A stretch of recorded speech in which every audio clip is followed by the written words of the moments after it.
Hello everyone, আমি বানিয়েছিলাম chicken biryani, Sunday special chicken biryani. চলো ছোট্ট করে তোমাদের সাথে ভিডিওটা শেয়ার করা যাক। তো প্রথমে আমি বাসমতি চালটা ভালো করে ধুয়ে নিয়ে প্রেসার কুকারে দিয়ে দিলাম। দিয়ে দেবো পরিমাণ মতন জল, গোটা গরম মশলা, তেজপাতা আর একটুখানি নুন দিয়ে ভাতটা আমি বসিয়ে দেবো। আর এদিকে আমি ম্যারিনেশনটা করে নিচ্ছি। চিকেনটা ধুয়ে নিয়ে তারপরে আমি একটুখানি হলুদ গুঁড়ো, শুকনো লঙ্কার গুঁড়ো, জিরের গুঁড়ো, একটুখানি নুন আর তেল দিয়ে ভালো করে মেখে আমি সাইডে রেখে দেবো 20 মিনিটের জন্য বা আধা ঘন্টার জন্য। আর এদিকে আমি দুটো কড়াই দুই সাইডে বসিয়ে দেবো। একটাতে আমি আলু ভেজে নেব, আরেকটা আমি মাংসের জন্য বসিয়ে দেব। তো পরিমাণ মতন দিয়ে দিলাম তেল, তারপরে গোটা গরম মশলা, তেজপাতা, আর এদিকে আমি দিয়ে দেব মশলাতে আদা, রসুন, কাঁচা লঙ্কা, পেঁয়াজ, গোলমরিচ, এই সমস্ত মশলা আমি পরিমাণ মতন নিয়ে মিক্সি করে নিলাম। এবার আমি এদিকে দেখতে পাচ্ছ লাল লাল করে আলুটাও ভেজে নিচ্ছি। আর এবার আমি মশলাটা দিয়ে ভালো করে কষিয়ে নিয়ে তারপরে এবার আমি দিয়ে দেব মাংসটা। এক্সট্রা কোনো এইখানে মশলা দিইনি, যেহেতু আগেই দেওয়া হয়েছিল ম্যারিনেশনে, সেজন্য এক্সট্রা করে এখানে দিলাম না।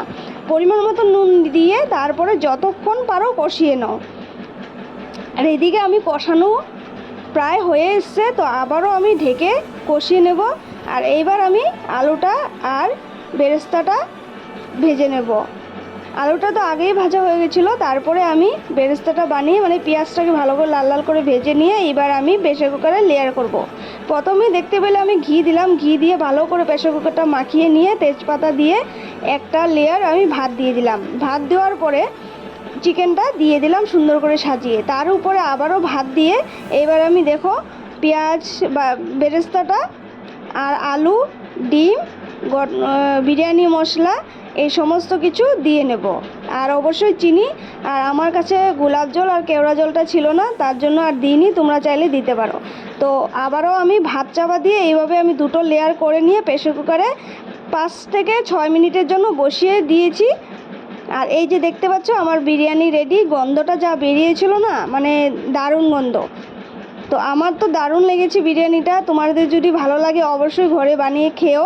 আর অবশ্যই আমার থালাটা আমি সুন্দর করে সাজিয়ে নিয়ে উপর দিয়ে ছোট্ট করে একটা লেগ পিস দিয়ে নিলাম।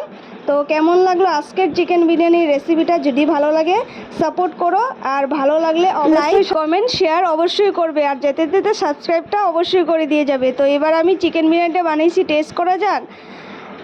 চিকেন হোক, মাটন হোক বা বিরিয়ানি হোক, খুব একটা খারাপ বানাই না। তো দেখা যাক টেস্ট করে না ঝাল নুন সব কিছু ঠিক আছে কি না।